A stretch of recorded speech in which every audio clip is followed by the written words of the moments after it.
திருச்செந்தூர் கோவிந்தம்மாள் ஆதித்தனார் மகளிர் கல்லூரியில் 2026-2027 கல்வியாண்டிற்கான மாணவர் சேர்க்கை நடைபெறுகிறது. பத்திரிகையாளர் திரு துரைகருணா இணைந்திருக்கிறார்கள். வணக்கம் திரு துரைகருணா. திருச்சி கிழக்கு தொகுதியில் ராகவா லாரன்ஸ் போட்டியிடுவாரா அப்படின்ற கேள்விக்கு விடையா இன்றைய வீடியோ இருக்கும் நம்ம எதிர்பார்த்து இருந்தோம். பட் அரசியல் ஆர்வம் இருக்கிறது வீடியோ மூலமா வெளிப்பட்டு இருக்கிற அவரும் உறுதிப்படுத்தி இருக்கார். இருந்தாலும் மக்கள் முன்னாடி ஒரு ஆப்ஷனை விட்டு இருக்கார். நீங்க சொல்லுங்க, நான் வரலாமா வேணாமா அப்படின்ற ஒரு ஆப்ஷனையும் ஓபன் பண்ணி வச்சிருக்கார். உங்களுடைய பார்வையை நீங்க பதிவு பண்ணலாம். இல்ல, தமிழ்நாடு அரசியல் களம் என்பது கடந்த ஒரு 4-5 ஆண்டுகளாகவே ஒரு வேறு மாதிரியான சூழல் இருக்கு. ஒரு அரசியலே சூதாட்ட களமாக மாறி போய் விட்டதோ அப்படிங்கிற மாதிரியான ஒரு அபாயகரமான நிலை இருக்கிறது. இந்த 2026 சட்டப்பேரவை தேர்தல் நடைபெற்ற விதமோ, அந்த தேர்தலில் 2 திராவிட கட்சிகளை வீழ்த்தி தமிழக வெற்றி கழகம் ஆட்சி அதிகாரத்திற்கு வந்ததும் தமிழகத்தில் இருக்கிற அத்தனை பேருடைய புருவங்களை உயர்த்திருச்சு. அரசியலுக்கு வர விரும்புகிற பிரபலங்கள் ஏன் நாமும் இந்த மாதிரியான ஒரு நிலைப்பாட்டை எடுக்கக்கூடாதுங்கிற ஒரு சிந்தனையை உருவாக்கி விட்டதோ அப்படிங்கிற மாதிரி பாக்குறேன். திரு விஜய் அவர்கள் அரசியலுக்கு வருவாரா மாட்டாரா அப்படிங்கிற சூழல்ல மரியாதைக்குரிய ரஜினிகாந்த் அவர்கள் தான் நேரடி அரசியலுக்கு வர்றதா அறிவிச்சு அது முடிஞ்சிருச்சு. கமல் வந்தாரு, அவரால் சக்சஸ் பண்ண முடியல, அவர் திமுகவோட ஐக்கியமொழி போயிட்டாரு. அடுத்து திரையுலகத்துல ஓரளவுக்கு ஒரு பிரபலமானவர் லாரன்ஸ் அவர்களை பொறுத்தளவுல அவருடைய செயல்பாடுகள், அவருடைய தன் தாய்க்கு திருக்கோயில் எழுப்பினது, ராகவந்தா கோயில் கட்டினது, அவருடைய அந்த பரோபகார சிந்தனை என்பது பொதுவெளிகள்ல மக்கள் மத்தியில அவர் மீது ஒரு பெரிய ஈர்ப்பு இருப்பு என்பதுல மாற்று கருத்து இல்லை.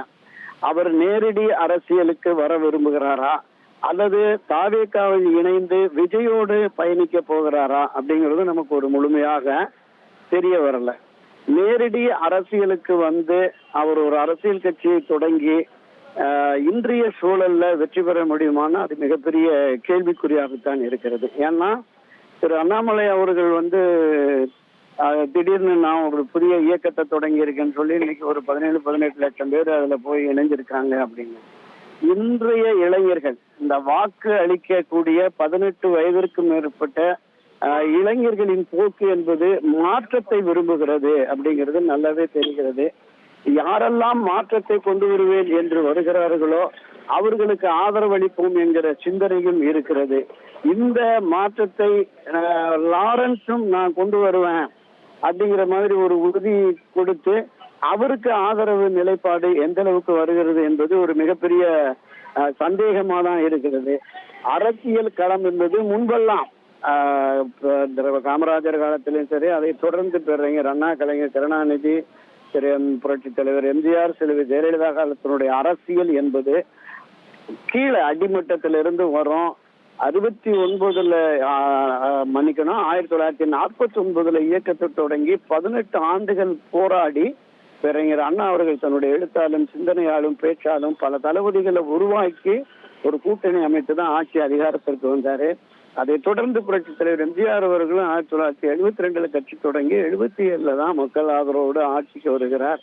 அதை தொடர்ந்து செல்வி ஜெயலலிதா அவர்களும் இந்த கட்சிக்காக பாடுபட்டு அவருமே ஆட்சி அதிகாரத்திற்கு வந்தார். ஆனால் இன்று தமிழக வெற்றி கழக தலைவர் விஜய் அவர்கள் திடீரென 2 ஆண்டுகள்ல கட்சி தொடங்கி ஆட்சி அதிகாரத்திற்கு வந்த உடனே அந்த அரசியலுக்கு வர விரும்புவருடைய சிந்தனை போக்கு மாறி இருக்கு. அந்த அடிப்படையில லாரன்ஸும் அரசியல் ஆர்வத்தோடு வந்து மக்களிடம் கருத்து கேட்கிறார். என்னை பொறுத்தளவுல இன்றைய இளைஞர்கள் பெரும்பாலும் இந்த வாட்ஸ்அப், இன்ஸ்டாகிராம், இந்த இணையதளங்களை கையாளுகிற இளைஞர்கள் எல்லோருமே வாங்க வாங்கன்னு தான் போடுவாங்க. பெரும்பாலும் நீங்க வர வேண்டாம், உங்களுக்கு அரசியல் வராது அப்படின்லாம் போட மாட்டாங்க. இன்றைக்கு நிறைய ஆதரவுகள் இருக்கும். அதை தாண்டி பொதுவெளிகள்ல லாரன்ஸுக்கு வந்து இருக்கிற அந்த செல்வாக்கு என்பது அவருடைய செயல்களால், அவருடைய பரோபகார சிந்தனை, சமூக சேவை, இதனால வர்ற ஆதரவு. அரசியலுக்கு என்று வருகிற பொழுது பொதுவெளிகளில் இருக்கிற மக்கள், நான் சொல்றது இளைஞர்களை தாண்டி வாக்களிக்கும் மக்கள் என்று நடுத்தர வயதினர், மூத்தவர்கள் வரவேற்பாங்கிறது ஒரு கேள்விக்குறியாகத்தான் இருக்கிறது. எது எப்படியோ திரு லாரன்ஸ் அவர்கள் அரசியல் களத்திற்கு வந்து தாவேகாவோடு இணைந்து பயணித்தால் அவருக்கு ஓரளவுக்கு செல்வாக்கு இருக்கும். விஜய்க்கும் அது ஒரு ஆதரவு நிலைப்பாட்டை கொடுக்கும். தனித்து அரசியல் களம் காண்பது என்பது அவருக்கு இப்போது ஒரு சரியான முடிவாக இருக்காது என்பதுதான் என்னுடைய பார்வை சகோதரன். திருச்செந்தூர் கோவிந்தம்மாள் ஆதித்தனார் மகளிர் கல்லூரியில் 2026-2027 கல்வியாண்டிற்கான மாணவர் சேர்க்கை நடைபெறுகிறது.